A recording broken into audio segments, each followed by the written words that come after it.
retort. I'm not worried, I'll follow reward. You pop my head open like a gun. And pop his head open like a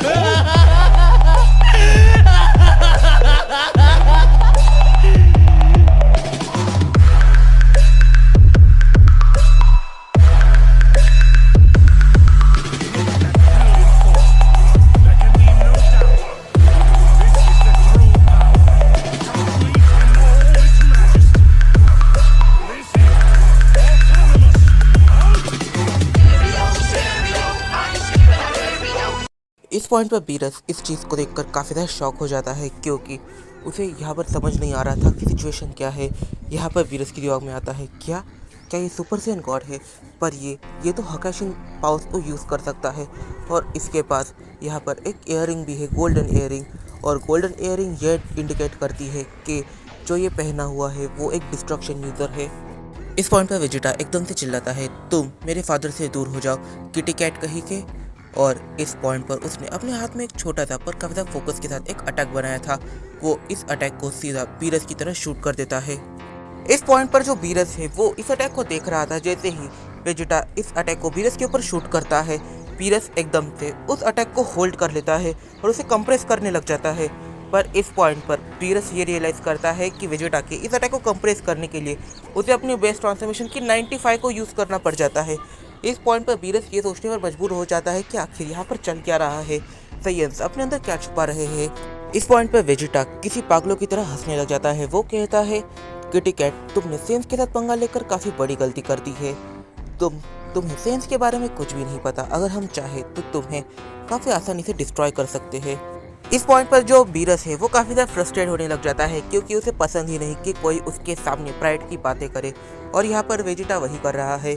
यहाँ पर जो Beerus है वो एक काफ़ी बड़ा और काफ़ी ज़्यादा डेंजरस सा हक्काई अटैक बना लेता है और उसे सीधा वेजिटा के ऊपर शूट कर देता है और कहता है, बच्चे, अब मुझे जानने में बिल्कुल भी इंटरेस्ट नहीं है कि आखिर तुम्हारे पास ये डिस्ट्रक्शन पावर्स आई कहाँ से, तो मरो। इस पॉइंट पर बीरस एक पूरे प्लैनेट जितना बड़ा हक्काई अटैक बना लेता है, पर इन हक्काई अटैक से वेजिटा को कोई भी फर्क नहीं पड़ता। वेजिटा इस पॉइंट पर बस बीरस की तरफ काफ़ी इमोशनलेस तरीके से देख रहा था। जैसे ही बीरस वेजिटा के ऊपर इस हक्काई अटैक को शूट करता है, तब वेजिटा इस हक्काई अटैक को पूरी तरीके से एब्जॉर्ब करने लग जाता है।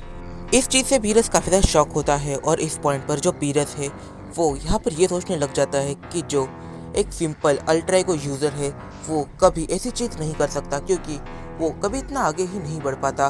पर जो हकाशिन अटैक्स है उन्हें एब्जॉर्ब करने के लिए खुद कैडेट को पहले गॉड ऑफ डिस्ट्रक्शन बनना पड़ता है, फिर उसे मिलियन ऑफ ईयर्स का एक्सपीरियंस चाहिए होता है, तब जाकर वो इस चीज़ को सीख पाता है। इन दोनों के ही बीच एक hand to hand combat start हो जाती है। इस हैंड टू हैंड कॉम्बैट के अंदर बीरस अपनी 100 का यूज़ नहीं कर सकता था। वो बस अपनी बेस्ट पावर की फुल यूज़ कर रहा है, क्योंकि वो फालतू में अपनी एनर्जी को वेस्ट नहीं करना चाहता किसी बच्चे के ऊपर। इस पॉइंट पर जो किंग वेजिटा है वो इन चीज़ को देखकर काफ़ी ज़्यादा शॉक है, क्योंकि यहाँ पर पूरा का पूरा प्लैनेट वेजिटा का एटमॉस्फेयर चेंज हो रहा है। यहाँ पर काफ़ी सारे अर्थक्वेक्स आ रहे हैं और किंग वेजिटा यहाँ पर ये सोचने पर मजबूर हो जाता है, क्या यही है असली गॉड्स की पावर। और यहाँ पर जो किंग वेजिटा है वो कहता है, आखिर कैकेरॉट और ब्रोली कहाँ पर है, प्रिंस वेजिटा उसे अकेले हैंडल नहीं कर सकता। इस पॉइंट पर वेजिटा और बीरस ये दोनों ही बैटल कर रहे थे कि तभी यहाँ पर जो वीस है वो एकदम से वेजिटा के पीछे पहुंच जाता है और उसके नेक पर अपना एक चाप मारकर उसे बेहोश करने की कोशिश करता है। और वो ऐसा ट्राई ही करता है कि तभी वहाँ पर कुछ अलग होता है।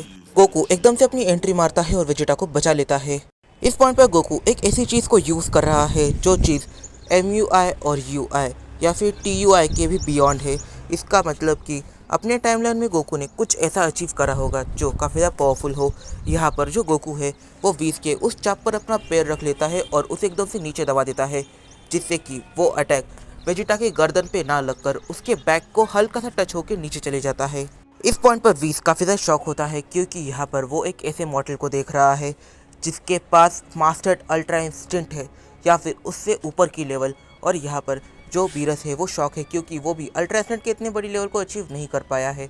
वो भी एक बेसिक अल्ट्रा इंस्टेंट को ही यूज़ करता है। फिर एक टाइम के बाद बीरस पूरी तरीके से फ्रस्ट्रेट हो जाता है और वो यहाँ पर डिसाइड करता है कि अब वो यहाँ पर अपनी पूरी पावर्स का यूज़ करेगा। वो अपनी फुल पावर्स में चले जाता है। अपनी फुल पावर के अंदर बीरस काफ़ी सारे छोटे छोटे हक्काई अटैक्स को क्रिएट करता है और यहाँ पर वो इन सारे ही हक्काई अटैक्स को वेजिटा की तरफ शूट कर देता है। वैसे ये थे तो काफ़ी ज़्यादा छोटे छोटे, पर काफ़ी ज़्यादा पावरफुल और डेंजरस थे वेजिटा के लिए। इस पॉइंट पर जो वेजिटा है वो यहाँ पर ये सोचता है कि अब वो क्या करे, क्योंकि यहाँ पर काफ़ी सारे छोटे छोटे अटैक्स है। वो अगर इन अटैक्स को डॉच करेगा तो फिर हो सकता है इन अटैक्स की वजह से प्लैनेट वेजिटा पूरी तरीके से डिस्ट्रॉय हो जाए। वो ये नहीं चाहता, पर इस पॉइंट पर वो ये भी नहीं चाहता कि वो इन सारे अटैक्स को खुद पर ले, तो वो एक अलग चीज़ करता है। वो काफ़ी सारे छोटे छोटे अटैक्स को क्रिएट कर कर उन सारे ही अटैक्स को डिस्ट्रॉय करने में लगा देता है। इस पॉइंट पर जो वेजिटा है वो यहाँ पर ये सोच रहा था कि अब उसे करना क्या चाहिए। वो काफ़ी सारे अटैक्स को पूरी तरीके से डिस्ट्रॉय कर देता है, पर कुछ ऐसे अटैक्स थे जिसे वो डिस्ट्रॉय नहीं कर पाता और वो अपनी उतनी एनर्जी को नहीं जुटा पाता। और यहाँ पर जो वेजिटा है वो एकदम से नीचे गिरने लग जाता है, क्योंकि अब वो काफ़ी ज़्यादा थक चुका है, वो कुछ भी नहीं कर सकता। वो सोच लेता है कि अब उसका प्लैनेट तो गया। पर तभी वेजिटा के माइंड में एक करंट आता है और यहाँ पर वो देखता है एक मिस्टीरियस बीइंग को। तभी वेजिटा के माइंड में एक करंट आता है और यहाँ पर वेजिटा देखता है एक ग्रेट एप को। ये ग्रेट एप काफ़ी ज़्यादा ज़ोर से चिल्लाता है और कहता है, वाकई में तुम इतने ज़्यादा कमज़ोर गॉड के सामने हारोगे। ये अपने आप पर तुम्हें शर्म आनी चाहिए। तुम्हारे अंदर सेन ब्लड घूमता है, तुम्हें अपने सेन प्राइड को नहीं छोड़ना है। दिखाओ, आखिर दिखाओ इसे, तुम हो कौन, तुम्हारी ट्रू पावर्स क्या है, दिखाओ Prince Vegeta, God of destruction. इस पॉइंट पर वेजिटा यहाँ पर ये रियलाइज़ करता है कि हाँ, वो सेन जो चीज़ कह रहा था वो काफ़ी ज़्यादा सच है। और यहाँ पर वेजिटा एकदम से एनर्जी से भर उठता है। वो अपनी आंखें खोलता है और सारे ही अटैक्स को अपनी तरफ अट्रैक्ट करता है और फिर उन्हें अपने अंदर एब्जॉर्ब कर लेता है। इस पॉइंट पर वो एनर्जी से वापस से एक बार भर चुका है, पर फिर उसकी एनर्जी एकदम से काफ़ी ज़्यादा बढ़ने लग जाती है और ये एनर्जी रुकने का नाम नहीं ले रही थी। वेजिटा किसी ऐसी लोकेशन से अपने अंदर एनर्जी को एब्जॉर्ब कर रहा है जिसका सोर्स कोई भी नहीं जानता। इवन वीस और बीरस ये दोनों इस चीज़ को देखकर थोड़े से शॉक होते हैं। वेजिटा पूरी चीज़ होने के बाद एकदम से चिल्लाता है, तुमने मेरे प्लैनेट को डिस्ट्रॉय करने की कोशिश करी है, अब मैं तुम्हें नहीं छोड़ने वाला। और दूसरे साइड हम देखते हैं वीस और गोकू की बैटल को। यहाँ पर जो वीस है वो भी पूरी तरीके से फ्रस्ट्रेट हो चुका है और यहाँ पर वीस कहता है, तो मुझे लगता है कि मुझे तो मॉर्टल्स की वजह से अपने एंजल लॉ कोड को तोड़ना ही पड़ेगा, पर ये मैं अपने गॉड ऑफ डिस्ट्रक्शन करने वाला हूँ, तो फिर मुझे नहीं लगता कि ये कुछ भी गलत होगा। सारे ही एंजल्स यहाँ पर समझ जाएंगे कि ये बिल्कुल सही था। यो तो इस वीडियो में काफ़ी फैसला निकल के आते हैं। भाई ने यहाँ पर वाकई में एक ऐसा मोड दे दिया है जहाँ पर गोकू और वेजिटा ये लोग अभी से 5 साल के हैं, पर फिर भी ये लोग गॉड ऑफ डिस्ट्रक्शन और एक सुप्रीम एंजल के लेवल पर है। ये छोटी बात नहीं है, मतलब कि ये सीरीज़ फ्यूचर में काफ़ी ज़्यादा ओवरपावर्ड होने वाली है। वैसे मुझे जितना एपिसोड मिला है मैंने उतना तुम्हें एक्सप्लेन कर बता दिया, तो जल्दी से वोट करो नेक्स्ट पार्ट के लिए। मैंने तो वोट कर दिया है, तो चलिए सपोर्ट करते हैं न्यू क्रिएटर्स को। इस वीडियो को जल्दी से लाइक कर दो, क्योंकि लाइक करने से मुझे और जिसने स्टोरी को क्रिएट किया है उसे मोटिवेशन मिलेगी। और कमेंट बॉक्स में इस स्टोरी को रेट करना बिल्कुल भी मत भूलना, क्योंकि आखिर हमें ये तो पता चले कि आखिर ये स्टोरी बनी कैसी है। तो मिलते हैं अपनी अगली वीडियो में।